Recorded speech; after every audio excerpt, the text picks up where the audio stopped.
Mami, kamusta yung tattoo mo? Hindi natin na video yung day 1, di ba?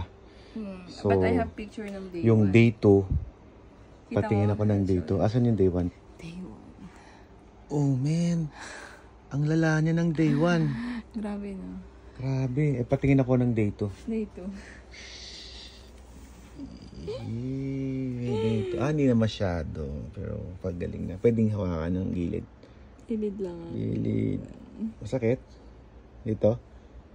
Sakit? Hindi. Oh, yung sa akin. Gusto mo makita? Sige, video natin yung sa'yo. Sige. Yung sa akin. Sige. Tingnan ko nga. Ba't parang ang lala nung akin? Hala! Wala lang sa'yo! Ang ganda, no? Wala lang. Ba't ganun? Kamusta? Okay naman. Dito na yan, boss. Ba't yung sa akin ang lala? Inom ka kaya?